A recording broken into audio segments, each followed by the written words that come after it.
ഇന്ത്യയിലെ ഏറ്റവും വലിയ രാഷ്ട്രീയ പ്രസ്ഥാനവും ഇന്ത്യയിലെ ഏറ്റവും വലിയ തൊഴിലാളി പ്രസ്ഥാനവും ഇന്ത്യയിലെ ഏറ്റവും വലിയ വിദ്യാർത്ഥി പ്രസ്ഥാനവും തെരുവിലിറങ്ങിയാലുണ്ടല്ലോ, ഇന്ന് തെരുവിൽ നിന്ന് BJPക്കെതിരെ വെല്ലുവിളിക്കുന്നവർക്ക് തെരുവുണ്ടാവില്ല. വാട്സ്ആപ്പ് യൂണിവേഴ്സിറ്റിയിൽ വരുന്ന കാര്യങ്ങളാണ് ഇതൊക്കെ. ഹൈഡ്രജൻ ട്രെയിനിന് നേരെ ആക്രമണം നടന്നത് എവിടെയാണ്? ഒരു സെക്കൻഡ് സാർ, ഇതാണ് ഈ വാട്സ്ആപ്പ് ഗ്രൂപ്പ്, ഈ മാതൃഭൂമി മാത്രമല്ല ചാവിപ്പട ഗ്രൂപ്പിൽ വരുന്ന സംഗതികളെല്ലാം എടുത്ത് പറയുമ്പോൾ പ്രശ്നം ഇത്.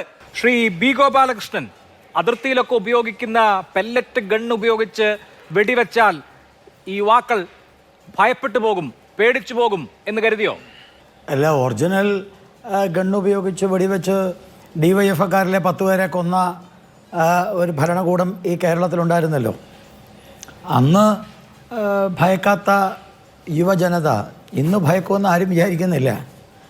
അന്ന് DYFക്കാരുടെ 10 പേരെ നമ്മുടെ കണ്ണൂരിൽ വെടിവെച്ചത് ഏത് സംഘടനയാണ്? കോൺഗ്രസ് എന്ന് പറയുന്ന ഭരണകൂടമാണ്. അല്ല, അത് മരിച്ചതല്ലേ. വെടിവെച്ചപ്പോൾ പരിക്കേറ്റവരും വെടിവെച്ചപ്പോൾ ആരെയൊക്കെയാണ് വെടിവെച്ചെന്നൊക്കെ എല്ലാവർക്കും അറിയാവുന്ന കാര്യമല്ലേ. വേണ്ടല്ലോ, EMS മന്ത്രിസഭ, തൊഴിലാളിയുടെ പേരിൽ അധികാരത്തിൽ വന്ന EMS മന്ത്രിസഭ കശുവണ്ടി തൊഴിലാളികൾക്ക് നേരെ വെടിവെച്ച് 3 പേര് കൊല്ലപ്പെട്ട ചരിത്രം അഭിലാഷ് മോഹനെ ഞാൻ പഠിപ്പിക്കേണ്ടതില്ലല്ലോ. എന്നിട്ട് തൊഴിലാളികൾ പിരിഞ്ഞുപോയി എന്ന് ആരെങ്കിലും വിചാരിച്ചോ? പെല്ലറ്റ് ഗൺ ഉപയോഗിക്കേണ്ട സ്ഥലത്ത് ഉപയോഗിക്കണം, അത് ഉപയോഗിക്കാതിരിക്കേണ്ട കാര്യമില്ല. ഇപ്പം നേരത്തെ ഇവിടെ ആം ആദ്മിയുടെ സുഹൃത്താണ്, എനിക്ക് കേൾക്കാനൊന്നും പറ്റിയില്ല മുഴുവൻ, ഞാൻ വന്നപ്പോഴേക്കും അത് അദ്ദേഹത്തിൻ്റെ സ്പീച്ചൊക്കെ കഴിഞ്ഞു. പക്ഷേ ഇന്നിപ്പോൾ അദ്ദേഹം സംസാരിച്ചു. എനിക്ക് അദ്ദേഹത്തോട് ചോദിക്കാനുള്ളത്, ഈ കോൺഗ്രസ് നടത്തുന്ന സമരത്തോട് നിങ്ങൾക്ക് താല്പര്യമുണ്ടോ? കാരണം നിങ്ങളുടെ പ്രധാനപ്പെട്ട നേതാവ്, ഡൽഹിയിലെ നേതാവ് അതിഷിയും അതുപോലെ തന്നെ സുഭാഷ് ഭരദ്വാജിൻ്റെയും സ്റ്റേറ്റ്മെൻറ്റ് ഇന്ന് ഹിന്ദു പത്രത്തിൻ്റെ 10ാം പേജിൽ വന്നിട്ടുണ്ട്. കോൺഗ്രസും BJPയും ഒന്നാണ്. കോൺഗ്രസും BJPയും ഒരുമിച്ച് ചേർന്നിട്ടാണ് ഈ സമരം പൊളിക്കാൻ ശ്രമിക്കുന്നത്. CJPയുടെ സമരം പൊളിക്കാൻ ശ്രമിക്കുന്നത് കോൺഗ്രസും അതുപോലെ തന്നെ BJPയും ഒരുമിച്ച് ചേർന്നിട്ടാണ്. എന്തു പറയുന്നു? ഈ അഭിലാഷ് മോഹൻ്റെ ചർച്ചയിൽ അതിഷിയുടെ സ്റ്റേറ്റ്മെൻറ്റിനെ കുറിച്ച് ആം ആദ്മിക്ക് എന്തു പറയാനുണ്ട്?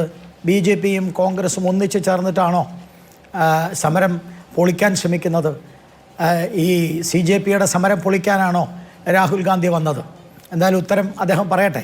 പക്ഷേ എനിക്ക് അഭിലാഷ് മോഹനോടൊരു കാര്യം പറയാനുണ്ട്. അഭിലാഷ് മോഹൻ, നമ്മളിപ്പോൾ സംസാരിക്കുന്നത് മാതൃഭൂമി ചാനലിലാണ്. നിങ്ങളുടെ മാതൃഭൂമിയുടെ പത്രം ഉണ്ടല്ലോ, ആ പത്രം കുറേ നാളായി തുടങ്ങിയിട്ട്, ഇന്നും ഇന്നലെയും തുടങ്ങിയതല്ല, കുറേ നാളായി, അതൊന്നും ഞങ്ങൾക്ക് പ്രശ്നമല്ല. പക്ഷേ മാതൃഭൂമിയുടെ ഇന്നത്തെ എഡിറ്റോറിയൽ അഭിലാഷ് മോഹൻ വായിച്ചിട്ടുണ്ടാവും. ഈ സമരം എന്ന് പറയുന്നത് 12 വർഷത്തെ അരാജകത്വ ഭരണം, നരേന്ദ്രമോദി കൂടെ 12 വർഷത്തെ അരാജകത്വ ഭരണം ഇല്ലാതാക്കാൻ വേണ്ടിയാണ് ഈ സമരം എന്നാണ്. ഈ 12 വർഷമായിട്ട് ഒരു വിദ്യാർത്ഥിയും ഇന്ത്യയിൽ സമരം ചെയ്തതായിട്ട് ഞാൻ കണ്ടിട്ടില്ല. 12 വർഷമായിട്ട് ഇന്ത്യയിൽ അരാജകത്വമാണെന്ന് ആരും പറഞ്ഞിട്ടുമില്ല.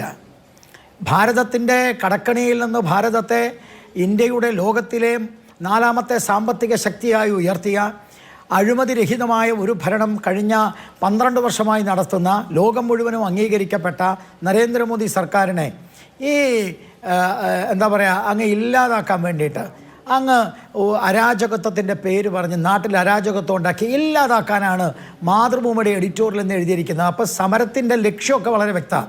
ഞാൻ ഒരു കാര്യം അഭിലാഷ് മോഹനോടും ഈ എഡിറ്റോറിയൽ എഴുതിയിട്ടുള്ള വ്യക്തിയുണ്ടല്ലോ അയാളോടും പറയാൻ ആഗ്രഹിക്കുന്നു. ഇന്ത്യയിലെ ഏറ്റവും വലിയ യുവജന പ്രസ്ഥാനത്തിൻ്റെ നേതാവാണ് നരേന്ദ്രമോദി. ലോകത്തിലെ ഏറ്റവും വലിയ രാഷ്ട്രീയ പാർട്ടിയുടെ നേതാവാണ് നരേന്ദ്രമോദി. ഇനി ഇന്ത്യയിലെ ഏറ്റവും വലിയ വിദ്യാർത്ഥി പ്രസ്ഥാനവുമായി സൗഹൃദമുള്ള, ഏറ്റവും കൂടുതൽ ആത്മബന്ധമുള്ള, ആത്മീയ ബന്ധമുള്ള ഒരു പ്രധാനമന്ത്രിയാണ് ഇന്ത്യയുടെ പ്രധാനമന്ത്രി. ഞങ്ങളങ്ങോട്ട് തെരുവിലിറങ്ങിയാലുണ്ടല്ലോ, ഇന്ത്യയിലെ ഏറ്റവും വലിയ രാഷ്ട്രീയ പ്രസ്ഥാനവും ഇന്ത്യയിലെ ഏറ്റവും വലിയ തൊഴിലാളി പ്രസ്ഥാനവും ഇന്ത്യയിലെ ഏറ്റവും വലിയ വിദ്യാർത്ഥി പ്രസ്ഥാനവും തെരുവിലിറങ്ങിയാലുണ്ടല്ലോ, ഇന്ന് തെരുവിൽ നിന്ന് BJPക്കെതിരെ വെല്ലുവിളിക്കുന്നവർക്ക് തെരുവുണ്ടാവില്ല. അപ്പൊ അതുകൊണ്ട് ആ വർത്തമാനമൊന്നും വേണ്ട. വിദ്യാർത്ഥികളുടെ പേരും പറഞ്ഞുകൊണ്ട് എന്തിനാ കാശ്മീരിലെ 370 വകുപ്പ് റദ്ദാക്കണമെന്ന് പറയുന്നത്? ഏത് വിദ്യാർത്ഥിയാ പറയുന്നത്?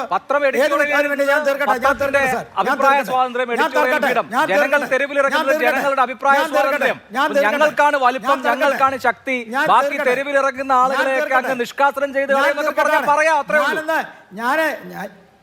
ഞാൻ അല്ല, ഞാനൊന്ന് പറഞ്ഞു എന്ന് മാത്രമേ. നിങ്ങൾക്ക് നിങ്ങളുടെ പത്രത്തിന് എഡിറ്റോറിയൽ വെച്ചുകൊണ്ട് നരേന്ദ്രമോദി സർക്കാരിനെ ഇപ്പം അങ്ങോട്ട് വീഴ്ത്താം. നേപ്പാൾ പോലെ, ബംഗ്ലാദേശ് പോലെ, ബംഗ്ലാദേശ് പോലെ നേപ്പാൾ പോലെ സമരം നടത്തി നരേന്ദ്രമോദി സർക്കാരിനെ അങ്ങ് വീഴ്ത്താൻ, നരേന്ദ്രമോദിയെ അങ്ങ് വെടിവെച്ച് കൊല്ലാന്നൊക്കെ പറഞ്ഞാൽ അതൊന്നും നടക്കില്ല മക്കളെ എന്ന് പരസ്യമായി പറയുകയാണ്. അതൊക്കെ പറഞ്ഞോ? ഏറ്റവും വലിയ വിദ്യാർത്ഥി അത് പറയാതിരിക്കാൻ നിങ്ങൾ എഴുതിക്കോ, നിങ്ങൾ എഴുതിക്കോന്നേ, നിങ്ങൾ എഴുതിക്കോ, നിങ്ങൾ പറയും. അല്ല അഭിലാഷ് മോഹൻ, ഞാൻ പറയട്ടെ, ഇനിയും പറയും ഞങ്ങൾ എഴുതിക്കോ, ഞങ്ങൾ പറയും. ഞാൻ പറഞ്ഞത് നിങ്ങൾ പറഞ്ഞല്ലോ. അല്ല ആ എഴുതിയവരോട് പറഞ്ഞേക്ക്, നിങ്ങൾ എഴുതിയല്ലോ, ഞാൻ പറയല്ലേ ഇനി എഴുതുന്നു. ഇന്ത്യയിൽ നടക്കില്ല, മനസ്സല്ലേ? എഡിറ്റോറിയൽ പറയൂന്ന്. ഇന്ത്യയിൽ അതൊന്നും നടക്കൂല അഭിലാഷേ. അല്ല അത് ശ്രീ ഗോപാലകൃഷ്ണൻ ഇത് ഇന്ത്യയാണ്. അത് ചരിത്രം അറിയാത്തതുകൊണ്ടാണ്, പണ്ടേ ഈ കേരളത്തിന്റെ ചരിത്രത്തിൽ ഒന്ന് കേൾക്കൂ മനസ്സിലായല്ലേ? ചരിത്രം കേരളത്തിന്റെ ചരിത്രത്തിൽ ജയിലിൽ ഇരുന്നുകൊണ്ട് എഡിറ്റോറിയൽ എഴുതിയിട്ടുള്ള ഒരേ ഒരാളെ ഉള്ളൂ, KP കേശവ മേനോൻ. അത് ഇന്ത്യ രാജ്യം ഈ തരത്തിലാവുന്നതിന് മുമ്പ്, സ്വാതന്ത്ര്യം കിട്ടുന്നതിന് മുമ്പ്, അന്ന് പൊന്നുതമ്പുരാനായിരുന്നു നാട് ഭരിച്ചിരുന്നത്. പൊന്നുതമ്പുരാൻ നാട് ഭരിച്ചുകൊണ്ടിരുന്ന സമയത്ത് മനുഷ്യർക്ക് എല്ലാവർക്കും കൂടി ഒരുമിച്ച് എല്ലാ നിരത്തിലൂടെയും നടക്കാൻ കഴിയാത്ത സാഹചര്യം ഉണ്ടായിരുന്നു. ആ കാലത്ത് മനുഷ്യന്മാർക്ക് നാട്ടിലൂടെ നടക്കാൻ കഴിയാത്ത നാട്ടിൽ ജയിലിൽ കിടക്കുന്നതാണ് അതിനേക്കാൾ ബെറ്റർ, അതിനേക്കാൾ ഭേദം എന്ന് പറഞ്ഞ് KP കേശവ മേനോൻ ജയിലിൽ കിടന്ന് മാതൃഭൂമിക്ക് വേണ്ടി എഡിറ്റോറിയൽ എഴുതിയിട്ടുണ്ട്. അതുകൊണ്ട് വലിയ ചരിത്രമുണ്ട്. എല്ലാ തരത്തിലുള്ള സ്വേച്ഛാധിപത്യങ്ങൾക്കെതിരെയും എല്ലാ തരത്തിലുള്ള അസ്വാതന്ത്ര്യങ്ങൾക്കെതിരെയും എഡിറ്റോറിയൽ എഴുതും. ഇപ്പോൾ എഴുതിയിട്ടുണ്ട്, മുമ്പ് എഴുതിയിട്ടുണ്ട്, ഇനിയും എഴുതും. ആ കാര്യത്തിൽ പ്രത്യേകിച്ച് ഇനി നമ്മൾ തമ്മിൽ തർക്കിക്കേണ്ട കാര്യമില്ലല്ലോ. ഇപ്പോഴത്തെ കാര്യത്തിൽ ഈ കുട്ടികളുടെ സമരം അവസാനിപ്പിക്കുന്നതിനെ കുറിച്ച് എന്തെങ്കിലും പറയാം? നടക്കുവോ, പറ്റുവോ? അല്ല, താങ്കൾ പറഞ്ഞല്ലോ, ഞാൻ മിണ്ടാതിരുന്ന് കേട്ടുവല്ലോ. അപ്പൊ ഒരു കാര്യം കൂടി ഞാൻ അങ്ങ് പറഞ്ഞോട്ടെ. ഈ KP കേശവ മേനോൻ, ഞാനൊന്ന് പറഞ്ഞോട്ടെ. KP കേശവ മേനോന്റെ പാരമ്പര്യം മാതൃഭൂമി എന്ന് പറഞ്ഞു ഈ രാജ്യത്തുണ്ടായിരുന്നു. പക്ഷെ ഇന്നത്തെ പാരമ്പര്യം KP കേശവ മേനോന്റെ പാരമ്പര്യമല്ല, രാഷ്ട്രീയ പാരമ്പര്യമാണ്. ഇല്ലാതാക്കാനുള്ള രാഷ്ട്രീയ പാരമ്പര്യത്തിന് അതുകൊണ്ട് ഞങ്ങൾ എതിർക്കും. അതുകൊണ്ട് ഞങ്ങൾ അതിനെതിരെ അതിനെതിരെ വിമർശിക്കും. അത്രേ ഉള്ളൂ. അതുപോലെ ഞാൻ പറഞ്ഞോട്ടെ, എന്നോടും കൂടി ഒന്ന് പറയാൻ അനുവദിക്കണം. താങ്കൾ പറഞ്ഞിട്ട് അതുകൊണ്ടാണ് ആ മറുപടിയിലാണ് ഞാൻ പറഞ്ഞത് ഇന്ത്യയിലെ ഏറ്റവും വലിയ യുവജന പ്രസ്ഥാനം, ഇന്ത്യയിലെ ഏറ്റവും വലിയ വിദ്യാർത്ഥി പ്രസ്ഥാനം, ഇന്ത്യയിലെ ഏറ്റവും വലിയ തൊഴിലാളി പ്രസ്ഥാനം, അങ്ങനെയുള്ള പ്രസ്ഥാനത്തിന്റെ നേതാവാണ് നരേന്ദ്രമോദി. ഒരു ദിവസം നരേന്ദ്രമോദിയെ നേപ്പാൾ പോലെ ബംഗ്ലാദേശ് പോലെ അങ്ങനെ ഇല്ലാണ്ടാക്കാന്ന് വിചാരിച്ചാൽ അത് നടക്കൂല, ചുക്കും നടക്കൂല. ഇറങ്ങിയാൽ ഇന്ന് തെരുവിലുള്ളവർക്ക് തെരുവുണ്ടാവില്ല, തെരുവിലുള്ളവർക്ക് തെരുവുണ്ടാവില്ല. പിന്നെ ഞാനത് പറഞ്ഞ് ഞാൻ നിർത്തി. ഞാൻ വിദ്യാർത്ഥി നിങ്ങളുടെ വിദ്യാർത്ഥി സമരത്തേക്ക് പറയാം. വിദ്യാർത്ഥികളുടെ സമരമാണോ, വിദ്യാർത്ഥികളുടെ സമരം തന്നെയാണോ അവിടെ നടക്കുന്നത്? എനിക്ക് ചെറിയ അത്ഭുതം, എനിക്ക് വളരെ കൃത്യമായിട്ടുള്ള ചില ഇൻഫർമേഷൻസും ഇപ്പോഴത്തെ പുതിയ ചില വെളിപ്പെടുത്തലുകളും വെളിയിൽ വന്നിട്ടുണ്ട്. ഈ വിദ്യാർത്ഥി പ്രക്ഷോഭം, ഞാൻ ഒന്നാമത് ചോദിക്കുക, ഇവിടെ വന്നിട്ടുള്ള അഭിലാഷ് മോഹനോട് അടക്കം, ഈ വിദ്യാർത്ഥി പ്രക്ഷോഭം എന്തിനാണ്? ഞാൻ ഇതിന്റെ ഒരു കാരണം ഒന്ന് പറഞ്ഞു. നീറ്റ് എക്സാമുമായി ബന്ധപ്പെട്ട് നീറ്റ് എക്സാം കുളമായി 2 തവണ നടത്തേണ്ടി വന്നു. രാജ്യത്ത് 23 വിദ്യാർത്ഥികൾ ആത്മഹത്യ ചെയ്തു. CBSE പരീക്ഷ കുളമായി. CBSEയുടെ 12ാം ക്ലാസ് മൂല്യനിർണ്ണയം നാശമായി. അങ്ങനെ ഈ രാജ്യത്തിന്റെ ചരിത്രത്തിൽ തന്നെ വിദ്യാഭ്യാസ മേഖല കുളം തോണ്ടി. അപ്പൊ അതിനൊരാൾ അക്കൗണ്ടബിൾ ആവണ്ടേ, ഒരാൾ അതിന്റെ ഉത്തരവാദിത്വം ഏറ്റെടുക്കണ്ടേ? അതിന്റെ ഉത്തരവാദിത്വം ഏറ്റെടുത്തുകൊണ്ട് വിദ്യാഭ്യാസ മന്ത്രി രാജിവെക്കണം. അത്രേ ഉള്ളൂ. അപ്പൊ ഞാനൊന്ന് മറുപടി പറഞ്ഞോട്ടെ. ഈ മെയ് മാസം 3-ാം തീയതി ഒന്നാമത്തെ മറുപടി എന്ന് പറയുന്നത്, ഈ നീറ്റ് അടക്കമുള്ള എക്സാമിനേഷൻ ഇന്ത്യയിൽ കഴിഞ്ഞ 20 വർഷമായിട്ട് എത്രയോ പ്രാവശ്യം നീറ്റ് അല്ലെങ്കിലും നീറ്റുമായി തത്തുല്യമായി ബന്ധപ്പെട്ട പല പരീക്ഷകളിലും ഇതുപോലെ കാര്യങ്ങളൊക്കെ സംഭവിച്ചിട്ടുണ്ട്. ഇതുപോലെ കാര്യങ്ങൾ സംഭവിച്ചപ്പോഴൊന്നും ഇത്തരം സമരങ്ങളോ ധർമ്മേന്ദ്ര പ്രധാൻ രാജിവെക്കാനോ ഒന്നും അല്ലെങ്കിൽ മന്ത്രിമാർ രാജിവെക്കണമെന്നൊന്നും ആരും അന്ന് പറഞ്ഞ് വലിയ ബഹളമൊന്നും വെച്ചിട്ടില്ല. നീറ്റ് പരീക്ഷ 154 തവണ പേപ്പർ ലീക്കായി. മനുഷ്യർക്ക് സഹനശക്തി ഇല്ലേ? ഞങ്ങൾ ഇടയ്ക്കിടയ്ക്ക് പേപ്പർ ലീക്കാക്കാറുണ്ട്, പിന്നെ ഇപ്പൊ ലീക്കായാൽ മാത്രം എന്താ കുഴപ്പമെന്നാണോ? അല്ല, ഞാൻ പറയുന്നത് കേൾപ്പിക്കില്ല എന്നുള്ള വാശി. അങ്ങ് പറയുന്നതും കേൾക്കുന്നുണ്ട്, ഞാൻ പറയുന്നതും കേൾക്കുന്നുണ്ട്. നിങ്ങൾ എന്നെ കൊണ്ടത് അല്ല, ഇടയ്ക്ക് എന്താ പറയുക, ഞാൻ പറഞ്ഞതിന് ശേഷം താങ്കൾ പറയും, അപ്പോഴല്ലേ അതൊരു സുഖം. നിങ്ങളുടെ കയ്യിലാണ് മൈക്ക്. അപ്പം ഞാൻ പറയുന്നത് പിന്നെ നാട്ടുകാർ കേൾക്കൂല. എൻ്റെ ചങ്ങാതി കഴിഞ്ഞ 20 വർഷമായിട്ട് എത്രയോ തവണ ലീക്കുണ്ടായി. ഈ ഇപ്പം കഴിഞ്ഞ PSC തെരഞ്ഞെടുപ്പ് കേരളത്തിൽ PSCയുടെ മറ്റേ പരീക്ഷയുമായി ബന്ധപ്പെട്ട് ലീക്ക് ഉണ്ടായില്ലേ? കർണാടകയിൽ ഉണ്ടായില്ലേ? നോൺ കോൺഗ്രസ് ഗവൺമെൻറ്റ്സിൻ്റെ 182 പ്രാവശ്യം ഇന്ന് അത് ദേശീയ മാധ്യമം വെളിയിൽ വിട്ടിട്ടുണ്ട്. 182 പ്രാവശ്യമാണ്. ഇപ്പം 146 പറഞ്ഞേ. 182 പ്രാവശ്യം നോൺ BJP ഗവൺമെൻറ്റിൻ്റെ ഭാഗത്തു നിന്ന് ക്വസ്റ്റ്യൻ പേപ്പർ ലീക്ക് ഉണ്ടായിട്ടുണ്ട്. 1,00,000-ൽ കൂടുതൽ വിദ്യാർത്ഥികൾക്ക് അത് ബാധമായിട്ടുണ്ട്. ഇത് പറഞ്ഞതൊന്നും BJP ഒന്നും അല്ല, ടൈംസ് നൗ ആണ് ഇന്ന് പറഞ്ഞിരിക്കുന്നത്. ഇനി ഞാനൊന്ന് തിരിച്ചു പറയുകയാണ്. ശരിയാണ്, ഞാനതിനെ നിഷേധിക്കില്ല. നീറ്റ് പരീക്ഷയിൽ ഒരിക്കലും സംഭവിക്കാൻ പാടില്ലാത്തത് സംഭവിച്ചു. അതിന് ഇവിടുത്തെ വിദ്യാഭ്യാസ മന്ത്രി ധർമ്മേന്ദ്ര പ്രധാൻ നീറ്റിലെ വിദ്യാർത്ഥികളോട് മാപ്പ് പറഞ്ഞു. ആരാണ്? മെയ് 3-ാം തീയതിയാണ്. അഭിലാഷ് മോൻ ഇതൊന്ന് ദൈവത്തെ ഓർത്ത് ഇടയിൽ ഇടപെടാതെ ഒന്ന് കേൾക്കണം. മെയ് മാസം 3-ാം തീയതിയാണ് പരീക്ഷ ഉണ്ടായത്. മെയ് 4-ാം തീയതി ആ പരീക്ഷ സംഘടിപ്പിച്ച ആ സംഘടന തന്നെ വളരെ കൃത്യമായി തന്നെ പറഞ്ഞു ചെറിയ പ്രോബ്ലം ഉണ്ടായിട്ടുണ്ട്. NTA അവർ തന്നെ പറഞ്ഞു ഇഷ്യൂ ഉണ്ടായിട്ടുണ്ട്. ഉടനെ ഗവൺമെൻറ് എന്താ ചെയ്തത്? ഗവൺമെൻറ് ആ പരീക്ഷ ക്യാൻസൽ ചെയ്തു. പരീക്ഷ ക്യാൻസൽ ചെയ്തിട്ട് ഗവൺമെൻറ് എന്താ ചെയ്തത്? അടുത്ത പരീക്ഷ അനൗൺസ് ചെയ്തു. അടുത്ത പരീക്ഷ ജൂൺ 21-ാം തീയതി അടുത്ത പരീക്ഷ വന്നു. ആ ജൂൺ 21-ാം തീയതിയിലെ അടുത്ത പരീക്ഷയിൽ പരസ്യമായി ഇവിടുത്തെ നീറ്റ് വിദ്യാർത്ഥികളോട് ധർമ്മേന്ദ്ര പ്രധാൻ മാപ്പ് പറഞ്ഞു. എന്നിട്ട് ജൂൺ 21-ാം തീയതി അദ്ദേഹത്തിൻ്റെ അടുത്ത പരീക്ഷ നീറ്റ് പരീക്ഷ നടന്നു. വിദ്യാർത്ഥികൾ ഏതാണ്ട് ലക്ഷക്കണക്കിന് വിദ്യാർത്ഥികൾ അഡ്മിഷൻ എടുത്ത് മുന്നോട്ട് പോവുകയാണ്. NEET matter is over. അതോടുകൂടി നീറ്റ് മാറ്റർ കഴിഞ്ഞു. ഇനി അത് വിരോധമില്ല. വിദ്യാർത്ഥികൾക്ക് സമരം ചെയ്യണോ? സമരം ചെയ്യാം. ധർമ്മേന്ദ്ര പ്രധാൻ രാജിവെക്കണോ? രാജിവെക്കട്ടെ. രാജിവെക്കാൻ വേണ്ടി സമരം ചെയ്യണോ? ചെയ്യാം. സോനം വാങ്ചുങ് വന്ന് സമരത്തിനിരുന്നു. 21 ദിവസം അല്ലെങ്കിൽ 22 ദിവസം അദ്ദേഹം നിരാഹാരവുമായി സമരം ചെയ്തു. ഒരാളും തല്ലിയില്ല, ഒരാളും അടിച്ചില്ല. ഞാൻ കഴിഞ്ഞ നിർത്തി. ഒരാൾ തല്ലിയില്ല, ഒരു ഗവൺമെൻറ്റും ഇഷ്യൂ ഉണ്ടാക്കിയില്ല. സോനം വാങ്ചുങ്ങുമായിട്ടോ അല്ലെങ്കിൽ അവിടെ ഏതെങ്കിലും ആളുകളുമായിട്ടോ തർക്കമുണ്ടായില്ല. അദ്ദേഹത്തിൻ്റെ സമരം ജന്തർ മന്ദറിൽ നടന്നു. പക്ഷെ കഴിഞ്ഞ ദിവസം ഉണ്ടായ സമരവും ആ സമരവും തമ്മിൽ ബന്ധപ്പെടുത്താൻ പറ്റില്ല. 118 പോലീസുകാരെയാണ് സാർ ആക്രമിച്ചിരിക്കുന്നത്. പോലീസുകാരെ ആക്രമിച്ച പോലീസുകാർ ഉമ്മ വെക്കുമോ? മാർച്ചിലേക്ക് സോഷ്യൽ മീഡിയയിൽ ധാരാളം വീഡിയോ വരുന്നുണ്ട് കേട്ടോ. വിദ്യാർത്ഥികളെ കൈകാര്യം ചെയ്യുന്ന വീഡിയോ. അതാണ് ഞാൻ പറഞ്ഞത്. ഒരു പെൺകുട്ടി അതിഗുരുതരാവസ്ഥയിൽ വെന്റിലേറ്ററിലായിരുന്നു. അഭിലാഷ് മോഹൻ നമ്മൾ അത് പറഞ്ഞ് തർക്കിക്കരുത്. എത്ര ഭീകരമായിട്ടാണ്. അല്ല, ഒറ്റ കാര്യം ഞാനൊന്ന് ചോദിച്ചോട്ടെ.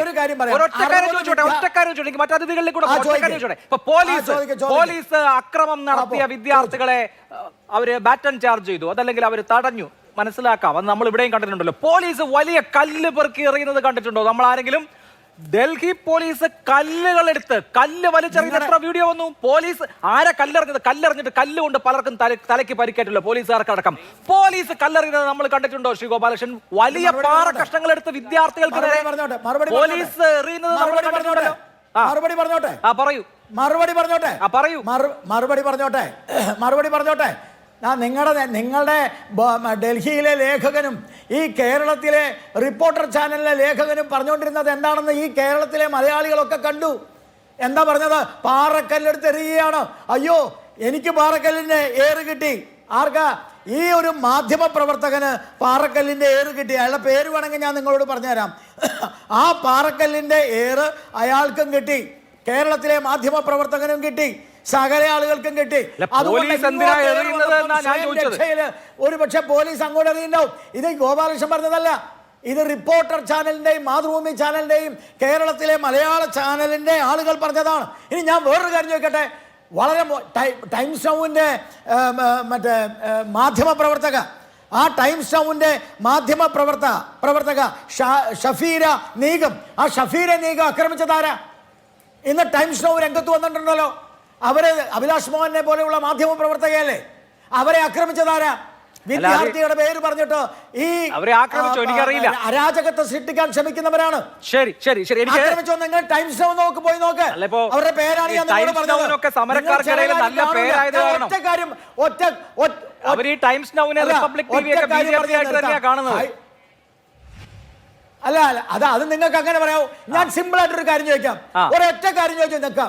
ഹൈഡ്രജൻ ട്രെയിൻ ഇന്ത്യയിലെ ആദ്യത്തെ ഹൈഡ്രജൻ ട്രെയിൻ എന്താ? ഈ ഹൈഡ്രജൻ ട്രെയിൻ കല്ലെടുത്ത് എറിഞ്ഞ് കത്തിക്കാൻ വേണ്ടിയുള്ള ഒരു ശ്രമം നടത്തിയതാരാ?